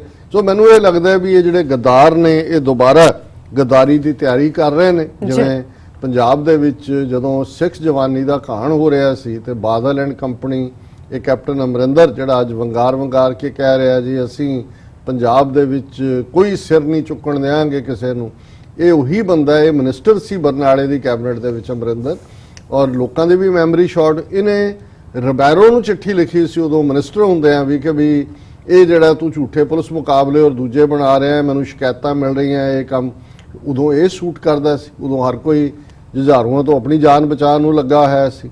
ਬਾਦਲ ਜਿਹੜਾ ਹੈ ਉਹ ਭੱਜ ਕੇ ਜਿੱਥੇ ਜੁਝਾਰੂ ਸਿੰਘ ਸ਼ਹੀਦ ਹੁੰਦੇ ਸੀ ਉਹਨਾਂ ਦੀ ਯਾਦ 'ਚ ਜਦੋਂ ਕਮੈਮੋਰੇਸ਼ਨ ਜਿਹੜੇ ਨੇ ਉਹਨਾਂ ਦੇ ਅਖੰਡ ਪਾਠ ਭੋਗ ਹੁੰਦੇ ਸੀ, ਲੱਖਾਂ ਦੀ ਗਿਣਤੀ 'ਚ ਇਕੱਠੇ ਹੁੰਦੇ ਸੀ, ਔਰ ਉੱਥੇ ਬਾਦਲ ਐਂਡ ਕੰਪਨੀ ਜਿਹੜੇ ਨੇ ਪੂਰੇ ਜਾ ਕੇ ਟ੍ਰਿਬਿਊਟਸ ਦਿੰਦੇ ਸੀ। ਸੋ ਕੁੱਲ ਮਿਲਾ ਕੇ ਅਸੀਂ ਇਹ ਦੇਖ ਰਹੇ ਕਿ ਵੀ ਇੰਡੀਅਨਸ ਨੂੰ ਵਕਤ ਪਿਆ ਹੋਇਆ, ਜਿੱਥੇ ਵੀ ਇਹਨਾਂ ਦਾ ਜ਼ੋਰ ਚੱਲਦਾ ਹੈ। ਹੁਣ ਯੂਨਾਈਟਿਡ ਨੇਸ਼ਨਸ ਜਨਰਲ ਅਸੈਂਬਲੀ ਦੇ ਵਿੱਚ ਪਿਛਲੇ ਦਿਨਾਂ 'ਚ ਵੂਮਨ ਰਾਈਟ ਇਸ਼ੂ ਦੇ ਉੱਤੇ ਡਿਸਕਸ਼ਨ ਚੱਲ ਰਹੀ ਸੀ, ਔਰ ਪਾਕਿਸਤਾਨ ਦੀ ਰਿਪਰੈਜ਼ੈਂਟੇਟਿਵ ਭਾਵੇਂ ਚਲੇ ਗਏ ਮਲੀਆ ਲੋਧੀ ਨੇ ਜਾਂਦੇ ਇਹ ਕਿਹਾ ਕਿ ਵੀ ਜੰਮੂ ਕਸ਼ਮੀਰ ਦੇ ਵਿੱਚ ਜਿਹੜਾ ਇਸ ਵੇਲੇ ਔਰਤਾਂ ਕਿਸ ਹਾਲ 'ਚ ਨੇ। ਨਿਊਯਾਰਕ ਟਾਈਮਜ਼ ਦੀ ਇੱਕ ਸਟੋਰੀ ਜਿਹਦੇ 'ਚ ਇੱਕ ਪਿਕਚਰ ਹੈ ਕਸ਼ਮੀਰੀ ਮਾਂ ਦੀ ਕਿ ਉਹ ਬੱਚੇ ਦੇ ਨਾਲ ਕਿਵੇਂ ਤੜਫ ਰਹੀ ਹੈ, ਔਰ ਉਹਦੇ ਉੱਤੇ ਵੀ ਇੰਡੀਅਨ ਜਿਹੜੀ ਰਿਪਰੈਜ਼ੈਂਟੇਟਿਵ ਉੱਥੇ ਫਸਟ ਸੈਕਟਰੀ ਹੈਗੀ ਹੈ ਪਲੋਮੀ ਤ੍ਰਿਪਾਠੀ, ਉਹਨੇ ਕਿਹਾ India slams Pakistan for weaponizing women's rights issues at United Nations General Assembly, ਕਿ ਤੁਸੀਂ ਕਸ਼ਮੀਰੀ ਮਾਵਾਂ ਭੈਣਾਂ ਬੱਚੀਆਂ ਦੀ ਗੱਲ ਵੀ ਨਹੀਂ ਕਰ ਸਕਦੇ। ਜੇ ਪਾਕਿਸਤਾਨ ਨੇ ਇਸ਼ੂ ਉਠਾਇਆ ਕਿ ਜੇ ਇੱਥੇ ਤੁਸੀਂ ਵਿਮਨ ਐਮਪਾਵਰਮੈਂਟ ਦੀ ਗੱਲ ਕਰ ਰਹੇ ਹੋ, ਉੱਥੇ ਕਸ਼ਮੀਰ 'ਚ 80 ਲੱਖ ਚੋਂ ਅੱਧੀਆਂ ਬੀਬੀਆਂ ਨੇ, ਉਹਨਾਂ ਦਾ ਹਾਲ ਦੇਖੋ ਕੀ ਹੈ, ਮਾਵਾਂ ਦਾ ਕੀ ਹਾਲ ਹੈ ਜਿਨ੍ਹਾਂ ਦੇ ਬੱਚਿਆਂ ਦੇ ਲਈ ਦੁੱਧ ਨਹੀਂ ਹੈ, ਦਵਾਈਆਂ ਨਹੀਂ ਹੈ, ਅੰਦਰ ਤਾੜੇ ਹੋਏ ਨੇ। ਤਾਂ ਉਹ ਇਹਨੂੰ ਕਹਿ ਰਹੀ ਹੈ ਵੈਪਨਾਈਜ਼ਿੰਗ, ਕਿ ਤੁਸੀਂ ਹਥਿਆਰ ਬਣਾ ਲਿਆ ਔਰਤ ਨੂੰ ਜੰਮੂ ਕਸ਼ਮੀਰ ਦੀ। ਔਰ ਇਸ ਸਾਰੇ ਚੋਂ ਦੂਸਰਾ ਪਾਰਟ ਜਿਹੜਾ ਅਸੀਂ ਅਗਲੇ ਦਿਨਾਂ 'ਚ ਡਿਸਕਸ ਕਰਾਂਗੇ ਜਦੋਂ ਮੋਰ ਡਿਟੇਲਸ ਆਣਗੀਆਂ। ਪਾਕਿਸਤਾਨ ਦੇ ਪ੍ਰਾਈਮ ਮਿਨਿਸਟਰ ਇਮਰਾਨ ਖਾਨ ਜਿਹੜੇ ਨੇ ਉਹ ਪਹੁੰਚੇ ਹੋਏ ਨੇ ਚਾਈਨਾ, ਆਲਰੇਡੀ ਫੌਜੀ ਚੀਫ ਵੀ ਉੱਥੇ, ਔਰ ਇਸ ਦੌਰੇ ਤੋਂ ਬਾਅਦ ਚਾਈਨਾ ਦੇ ਪ੍ਰੈਜ਼ੀਡੈਂਟ ਨੇ ਇੰਡੀਆ ਜਾਣਾ ਹੈ। ਲੇਕਿਨ ਇਹ ਖਬਰ, ਕਿਉਂਕਿ ਮੈਂ ਬਹੁਤੀ ਇਹਨੂੰ ਡਿਟੇਲ 'ਚ ਪ੍ਰੋਬ ਨਹੀਂ ਕੀਤਾ, ਕਿ ਚਾਈਨੀਜ਼ ਫੋਰਨ ਮਿਨਿਸਟਰ ਨੇ ਕਿਹਾ ਕਿ ਇਹ ਜਿਹੜਾ ਕਸ਼ਮੀਰ ਇਸ਼ੂ ਹੈ, ਕਸ਼ਮੀਰ ਸਮੇਤ ਬਾਕੀ ਇਸ਼ੂ ਭਾਰਤ ਔਰ ਪਾਕਿਸਤਾਨ ਬਾਈਲੈਟਰਲੀ ਹੱਲ ਕਰ ਲੈਣ, ਔਰ ਇਹੀ ਸੋਲੂਸ਼ਨ ਹੈ। ਔਰ ਇੰਡੀਅਨ ਮੀਡੀਆ ਜੰਪ ਕਰ ਰਿਹਾ ਜੀ, ਦੇਖੋ ਚਾਈਨਾ ਨੇ ਜਿਹੜੀ ਪੋਜੀਸ਼ਨ ਲਈ ਸੀ UN ਸਿਕਿਉਰਿਟੀ ਕਾਉਂਸਲ 'ਚ ਦੂਸਰੇ ਉਹਨਾਂ ਦੇ ਰੈਜ਼ੋਲੂਸ਼ਨਸ ਦੀ, ਉਹ ਸਟੈਪ ਹੈ ਨਹੀਂ। ਚਾਈਨਾ ਜਿਹੜਾ ਹੈ ਉਹਦੀ ਪੋਜੀਸ਼ਨ ਕੰਸਿਸਟੈਂਟ ਹੁੰਦੀ ਹੈ, ਉਹਨਾਂ ਨੇ ਉਹ ਆਲਰੇਡੀ ਪੋਜੀਸ਼ਨ ਲਈ ਹੋਈ ਹੈ, ਔਰ ਇਸ ਮੁੱਦੇ ਤੇ ਹਮੇਸ਼ਾ ਉਹਨਾਂ ਦਾ ਉਹ ਕਹਿਣਾ ਹੁੰਦਾ ਹੈ ਕਿ ਭਾਈ ਕਸ਼ਮੀਰ ਦਾ ਮੁੱਦਾ ਇਹ ਹੈ ਹੀ ਸਿਕਿਉਰਿਟੀ ਕਾਉਂਸਲ ਦੇ ਥੱਲੇ। ਪਰ ਜਦੋਂ ਉਹ ਇਹ ਕਹਿੰਦੇ ਨੇ ਜੀ ਆਪਸੀ ਗੱਲਬਾਤ, ਕਿਉਂਕਿ ਚਾਈਨਾ ਇੱਕ ਵਪਾਰੀ ਮੁਲਕ ਵੀ ਹੈ, ਭਾਰਤ ਨਾਲ ਵੀ $100 ਬਿਲੀਅਨ ਤੋਂ ਜ਼ਿਆਦਾ ਉਹਨਾਂ ਦਾ ਵਪਾਰ ਹੈ, ਔਰ ਚਾਈਨਾ ਇੱਕ ਰਿਸਪੌਂਸਿਬਲ ਸੁਪਰ ਪਾਵਰ ਬਣਨ ਵੱਲ ਵੱਧ ਰਿਹਾ ਹੈ, ਉਹ ਉਵੇਂ ਬਿਹੇਵ ਕਰਦਾ ਹੈ ਉਹਨੇ। ਔਰ ਇਹ ਵੀ ਮੈਸੇਜ ਦੇਣਾ ਕਿ ਬਈ ਆਪਣਾ ਭਾਰਤ ਜਾਣ ਤੋਂ ਪਹਿਲਾਂ ਇਮਰਾਨ ਖਾਨ ਔਰ ਫੌਜੀ ਚੀਫ ਨੂੰ ਸੱਦਣਾ, ਔਰ ਜ਼ਾਹਰ ਹੈ ਕਿ ਜਿਹੜਾ ਚਾਈਨਾ ਪਾਕਿਸਤਾਨ ਇਕਨੋਮਿਕਲ ਕੋਰੀਡੋਰ ਹੈ ਉਸ ਦੇ ਵਿੱਚ ਵੀ ਹੈਵੀ ਇਨਵੈਸਟਮੈਂਟ ਚਾਈਨਾ ਦੀ ਹੋਰ ਵੀ ਆਉਣ ਵਾਲੇ ਦਿਨਾਂ 'ਚ ਹੋਣ ਜਾ ਰਹੀ ਹੈ, ਔਰ ਚਾਈਨਾ ਹਮੇਸ਼ਾ ਹੀ through thick and thin Pakistan ਦੇ ਨਾਲ ਖਲੋਤਾ ਹੈ। ਪਰ ਤੁਸੀਂ ਇੰਡੀਅਨਸ ਦਾ ਰਵੱਈਆ ਬਿਹੇਵੀਅਰ ਦੇਖੋ, ਇਹ ਜਦੋਂ ਇਹਨਾਂ ਦੇ ਹੱਥ ਪੱਲੇ ਵੀ ਕੁਝ ਨਹੀਂ ਹੁੰਦਾ ਤੇ ਉਦੋਂ ਮੂੰਹ 'ਚੋਂ ਝੱਗ ਸੁੱਟਦੇ ਹੁੰਦੇ ਨੇ। ਔਰ ਜਦੋਂ ਇਹਨਾਂ ਨੂੰ ਲੱਗਦਾ ਹੈ ਕਿ ਵੀ ਕਿਸੇ ਝੂਠ ਦੀ ਡਾਰ ਬਣਾਈ ਜਾ ਸਕਦੀ ਹੈ ਤੇ ਫਿਰ ਇਹ ਉਹਨੂੰ ਇਵੇਂ ਲਪੇਟੇ ਮਾਰ ਰਹੇ ਹੁੰਦੇ ਨੇ ਕਿ ਇਹਨਾਂ ਨੂੰ ਆਪ ਨੂੰ ਪਤਾ ਨਹੀਂ ਲੱਗ ਰਿਹਾ ਹੁੰਦਾ ਵੀ ਸੁੱਕੀ ਥਾਂ ਕਿਹੜੀ ਹੈ ਤੇ ਗਿੱਲੀ ਥਾਂ ਕਿਹੜੀ ਹੈ। ਜੀ ਸੋ ਕੁੱਲ ਬਣਾ ਕੇ ਅਸੀਂ ਇਹ ਸਮਝਦੇ ਹਾਂ ਕਿ ਜਿਹੜੀ ਬਿਟਰੇਅਲ ਹੋਏਗੀ, ਜਿਹੜਾ ਮੇਰਾ ਖੌਫ ਹੈ ਕਸ਼ਮੀਰੀਆਂ ਦੇ ਮਾਮਲੇ 'ਚ, ਇਸ ਵੇਲੇ ਇੰਟਰਨੈਸ਼ਨਲ ਕਮਿਊਨਿਟੀ ਜਾਗ ਚੁੱਕੀ ਹੈ ਇਸ ਮੁੱਦੇ ਦੇ ਉੱਤੇ। ਜੀ, no ਔਰ doubt। ਲਗਭਗ ਅੱਧੀ ਸਦੀ ਬਾਅਦ ਕਸ਼ਮੀਰ ਦਾ ਮੁੱਦਾ ਜਿਹੜਾ ਉਹ ਫਰੰਟ ਬਰਨਰ ਤੇ ਆਇਆ ਹੈ ਔਰ ਦੁਨੀਆ ਜਾਣਨਾ ਚਾਹੁੰਦੀ ਹੈ ਕਿ ਕਸ਼ਮੀਰੀ ਜਿਹੜੇ ਇਸ ਸਫਰਿੰਗ 'ਚੋਂ ਅੱਜ 65 ਦਿਨ ਤੋਂ ਨੇ ਉਹ ਕਿਵੇਂ ਰਿਐਕਟ ਕਰਨਗੇ ਜੀ ਜਦੋਂ ਕਿ ਥੋੜੀ ਬਹੁਤ ਵੀ ਢਿੱਲ ਦੀ ਲਾਈਨ ਹੋਏਗੀ। ਪਰ ਮੈਨੂੰ ਇਹ ਲੱਗਦਾ ਹੈ ਕਿ ਵੀ ਭਾਰਤੀ ਹਾਕਮ, ਇਹ ਚਾਣਕਿਆ ਦੇ ਪੁੱਤਰ ਜਿਨ੍ਹਾਂ ਨੇ ਚੋਣਾਂ ਦੇ ਨਾਂ ਥੱਲੇ ਟੁਕੜਾ ਸੁੱਟਿਆ ਔਰ ਪਤਾ ਨਹੀਂ ਹੋਰ ਜਦੋਂ ਇਹ ਇਨਸਾਈਡ ਡੀਲ ਬਣਾਉਂਦੇ ਨੇ ਜੀ ਪਹਿਲਾਂ ਅੰਦਰ ਸੱਦ ਕੇ ਉਹਨਾਂ ਨੂੰ ਫਾਈਲਾਂ ਦਿਖਾ ਦਿੰਦੇ ਨੇ ਕਿ ਆਹ ਦੇਖ ਲਓ ਜੀ, ਹੁਣ ਉਹ ਸਵਿਸ ਬੈਂਕਾਂ ਦੇ ਖਾਤਿਆਂ ਦੀ ਲਿਸਟ ਵੀ ਪਹੁੰਚ ਗਈ ਹੈ, ਉਹਨਾਂ ਚ ਕਿੰਨਿਆਂ ਦੇ ਨੇ ਭਾਰਤ ਭਰ ਚ ਅਮਰਿੰਦਰ ਔਰ ਦੂਜੇ ਨੂੰ ਤੁਸੀਂ ਆਉਣ ਵਾਲੇ ਦਿਨਾਂ 'ਚ ਹੋਰ ਵੀ ਦੇਖੋਗੇ ਜੀ ਆਰਐਸਐਸ ਦੇ ਅੱਗੇ ਨੱਕ ਰਗੜਦੇ ਆ, ਕਿਉਂਕਿ ਇਹਦੀ ਘਰ ਵਾਲੀ ਪਰਨੀਤ ਕੌਰ ਦਾ ਖਾਤਾ ਵੀ ਉਹਦੇ 'ਚ ਸੀ। ਜਿਨ੍ਹਾਂ ਨੇ ਬੰਦ ਕਰਾ ਦਿੱਤੇ ਨੇ ਖਾਤੇ, ਉਹਨਾਂ ਦੀ ਡੀਟੇਲ ਵੀ ਉਹਨਾਂ ਨੂੰ ਦੇ ਦਿੱਤੀ ਹੈ। ਇਹ ਵੀ ਇਹਨਾਂ ਦੀ ਬਲੈਕਮੇਲਿੰਗ ਹੁੰਦੀ ਹੈ। ਜੀ ਔਰ ਜਿਹੜੇ ਜੰਮੂ ਕਸ਼ਮੀਰ ਦੇ ਸੱਚੇ ਲੋਕਾਂ ਦੇ ਨੁਮਾਇੰਦੇ ਨੇ, ਉਹ ਯਾਸੀਨ ਮਲਕ ਹੋਏ, ਉਹ ਹੁਰੀਅਤ ਕਾਨਫਰੰਸ ਦੇ ਸੈਯਦ ਅਲੀ ਸ਼ਾਹ ਗਲਾਨੀ ਹੋਣ, ਮੀਰ ਵਾਇਜ਼ ਉਮਰ ਫਾਰੂਕ ਹੋਣ ਔਰ ਇੱਕ ਹੋਰ ਸੱਜਣ, ਮੈਨੂੰ ਉਹਨਾਂ ਦਾ ਨਾਂ ਨਹੀਂ ਯਾਦ ਆ ਰਿਹਾ, ਜੀ ਜਿਨ੍ਹਾਂ ਦੀ ਪ੍ਰਾਪਰਟੀ ਉਹਨਾਂ ਨੇ ਕਨਫਿਸਕੇਟ ਕਰ ਲਈ ਔਰ ਉਹਨਾਂ ਦੀ ਵਾਈਫ ਨੂੰ ਜਿਹੜਾ ਉਹ 15 ਦਿਨ ਦਾ ਨੋਟਿਸ ਦਿੱਤਾ ਹੈ ਵੀ ਸ੍ਰੀਨਗਰ ਚੋਂ ਆਪਣਾ ਘਰ ਖਾਲੀ ਕਰੋ। ਸੋ ਇੱਕ ਪਾਸੇ ਉਹ ਨੇ ਜਿਨ੍ਹਾਂ ਦੇ ਉੱਤੇ ਮਨੀ ਲਾਂਡਰਿੰਗ, ਤਸ਼ੱਦਦ, ਜੇਲਾਂ ਜਿਹੜੇ ਵਿਕਣ ਤੋਂ ਇਨਕਾਰੀ ਨੇ, ਤੇ ਇਹ ਜਿਹੜਾ ਫਾਰੂਕ ਅਬਦੁੱਲਾ, ਉਮਰ ਅਬਦੁੱਲਾ, ਮਹਿਬੂਬਾ ਮੁਫਤੀ ਜਾਂ ਈਵਨ ਇਹ ਗਨੀ ਜਿਹੜੇ ਨੇ, ਇਹ ਸਾਰੇ ਇਹ ਵਿਕਾਊ ਮਾਲ ਨੇ। ਸੋ ਅਸੀਂ ਸਮਝਦੇ ਹਾਂ ਕਿਤੇ ਅਗੇਨ ਇਹ ਨਾ ਹੋਏ ਕਿ ਜਿਹਨੂੰ ਅਲਾਮਾ ਇਕਬਾਲ ਨੇ ਕਿਸੇ ਹੋਰ ਕੌਨਟੈਕਸਟ ਕਿਹਾ ਸੀ, ਪਰ ਇਸ ਗੱਲ ਦੇ ਉੱਤੇ ਟੁਕਦਾ ਹੈ ਕਿ ਵੀ ਬੜੇ ਸ਼ੌਕ ਸੇ ਸੁਨ ਰਹਾ ਥਾ ਜ਼ਮਾਨਾ, ਹਮੀ ਸੌਂ ਗਏ ਦਾਸਤਾਂ ਕਹਤੇ ਕਹਤੇ, ਜੀ ਕਿ ਇਹ ਜਿਹੜੇ ਵਿਕੇ ਹੋਏ ਜਿਹੜੇ ਆਪਣੇ ਲੋਕਾਂ ਨੂੰ ਸਵਾਉਣ ਤੇ ਲੱਗਣਗੇ, ਇਹ ਕਹਿਣਗੇ ਕਿ ਜੀ ਦੇਖੋ ਅਸੀਂ ਲੜਾਂਗੇ ਪਰ ਡੈਮੋਕ੍ਰੈਟਿਕ ਤਰੀਕੇ ਦੇ ਨਾਲ ਔਰ ਅਦਰਵਾਈਜ਼। ਔਰ ਚੋਣਾਂ, ਇਲੈਕਸ਼ਨਾਂ ਡੈਮੋਕ੍ਰੇਸੀ ਦਾ ਬਹੁਤ ਵੱਡੀ ਪ੍ਰਾਪਤੀ ਹੁੰਦੀ ਹੈ, ਅਸੀਂ ਚੋਣਾਂ ਤੋਂ ਕਿਉਂ ਦੂਰ ਰਹੀਏ। ਸੋ ਮੈਂ ਸਮਝਦਾ ਕਿ ਵੀ ਜੇ ਧੋਖਾ ਹੋਏਗਾ ਤੇ ਇਹੀ ਵਿਕੇ ਹੋਏ, ਔਰ ਜ਼ਾਹਰ ਹੈ ਕਿ ਇਹਨਾਂ ਨੇ ਇਹਦੇ ਹੀ ਪਿਓ ਨੇ, ਫਾਰੂਕ ਅਬਦੁੱਲੇ ਦੇ ਨੇ, ਜਿਹੜਾ ਸ਼ੇਖ ਅਬਦੁੱਲਾ ਆਪਣੇ ਲੋਕਾਂ ਨੂੰ ਕਿਵੇਂ ਕਾਂਗਰਸ ਦੇ ਚੁੰਗਲ 'ਚ ਫਸਾਇਆ ਜੰਮੂ ਕਸ਼ਮੀਰ ਦੀ ਟ੍ਰੈਜੇਡੀ ਲਈ, ਇਵੇਂ ਹੀ ਉਹ ਜ਼ਿੰਮੇਵਾਰ ਹੈ ਜਿਵੇਂ ਸਾਡੀ ਲੀਡਰਸ਼ਿਪ ਮਾਸਟਰ ਤਾਰਾ ਸਿੰਘ, ਗਿਆਨੀ ਕਰਤਾਰ ਸਿੰਘ, ਬਲਦੇਵ ਸਿੰਘ, ਉਹਨਾਂ ਨੇ 47 'ਚ ਸਮੁੱਚੀ ਸਿੱਖ ਕੌਮ ਨੂੰ ਹਿੰਦੂ ਤਵੀਆਂ ਦੀ, ਉਸ ਵੇਲੇ ਦੇ ਬ੍ਰਾਹਮਣਵਾਦੀਆਂ ਦੀਆਂ ਕੜੀਆਂ ਔਰ ਬੀੜੀਆਂ ਦੇ ਵਿੱਚ ਜਕੜਿਆ।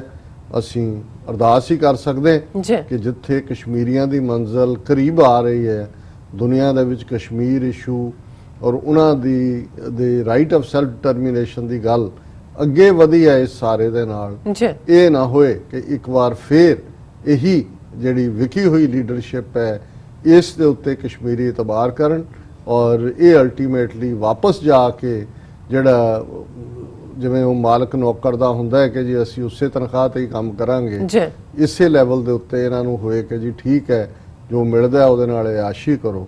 ਸੋ ਇਹ ਖਬਰਦਾਰੀ ਦੀ ਗੱਲ ਹੈ ਜੀ। ਡਾਕਟਰ ਸਾਹਿਬ ਤੁਹਾਡਾ ਬਹੁਤ ਬਹੁਤ ਸ਼ੁਕਰੀਆ, ਤੁਸੀਂ ਪਹਿਲਾ ਇਸ਼ੂ ਸਾਰੇ ਦਰਸ਼ਕਾਂ ਨਾਲ ਸਾਂਝਾ ਕੀਤਾ। ਇੱਥੇ ਲੈਣੇ ਬ੍ਰੇਕ ਤੋਂ ਪਹਿਲਾਂ ਅਸੀਂ ਆਪਣੇ ਦਰਸ਼ਕਾਂ ਤੇ ਸਰੋਤਿਆਂ ਨੂੰ ਅਪੀਲ ਤੇ ਬੇਨਤੀ ਕਰਦੀ ਹੈ ਵਿਊਅਰਸ, ਜਿਸ ਤਰ੍ਹਾਂ ਕਿ ਤੁਸੀਂ ਜਾਣਦੇ ਹੋ ਕਿ TV84 ਇੱਕ ਪੰਥਕ ਚੈਨਲ ਹੈ। TV84 ਸਿੱਖਾਂ, ਕਸ਼ਮੀਰੀਆਂ ਤੇ ਭਾਰਤੀਆਂ ਨਾਰਥ ਈਸਟ ਸਟੇਟਾਂ ਦੇ ਲੋਕਾਂ ਦੇ ਸਵੈ ਨਿਰਣੇ ਦੇ ਹੱਕਾਂ ਦਾ ਹਾਮੀ ਹੈ। ਅਸੀਂ ਚਾਹਾਂਗੇ ਕਿ ਤੁਸੀਂ TV84 ਦੀ ਚੜ੍ਹਦੀ ਕਲਾ ਲਈ ਵੱਧ ਤੋਂ ਵੱਧ ਡੋਨੇਟ ਕਰੋ। ਡੋਨੇਟ ਕਰਨ ਲਈ ਸਾਡੀ ਵੈਬਸਾਈਟ tv84.tv ਤੇ ਜਾ ਕੇ ਪੇਪਲ ਦੀ ਵਰਤੋਂ ਕਰਕੇ ਵਨ ਟਾਈਮ ਡੋਨੇਟ ਕਰ ਸਕਦੇ ਹੋ, ਮੰਥਲੀ ਡੋਨੇਟ ਵੀ ਕਰ ਸਕਦੇ ਹੋ। ਤੁਸੀਂ TV84 ਦੇ ਨਾਮ ਤੇ ਚੈੱਕ ਬਣਾ ਕੇ ਸਾਨੂੰ ਮੇਲ ਵੀ ਕਰ ਸਕਦੇ ਹੋ ਸਾਡੇ ਇਸ ਪਤੇ ਤੇ 36-01 37th Avenue, Long Island City, New York 11101 USA, ਜਾਂ ਫਿਰ ਤੁਸੀਂ ਸਾਨੂੰ ਫੋਨ ਰਾਹੀਂ ਵੀ ਸੰਪਰਕ ਕਰ ਸਕਦੇ ਹੋ ਸਾਡੇ ਫੋਨ ਨੰਬਰ ਤੇ 5164060694। Thank you so much viewers. ਵਿਚਾਰਾਂ ਦਾ ਸਿਲਸਿਲਾ ਇਸ ਤਰ੍ਹਾਂ ਚੱਲਦਾ ਰਹੇਗਾ। ਮਿਲਦੇ ਹਾਂ ਛੋਟੇ ਜਿਹੇ ਬ੍ਰੇਕ ਤੋਂ ਬਾਅਦ।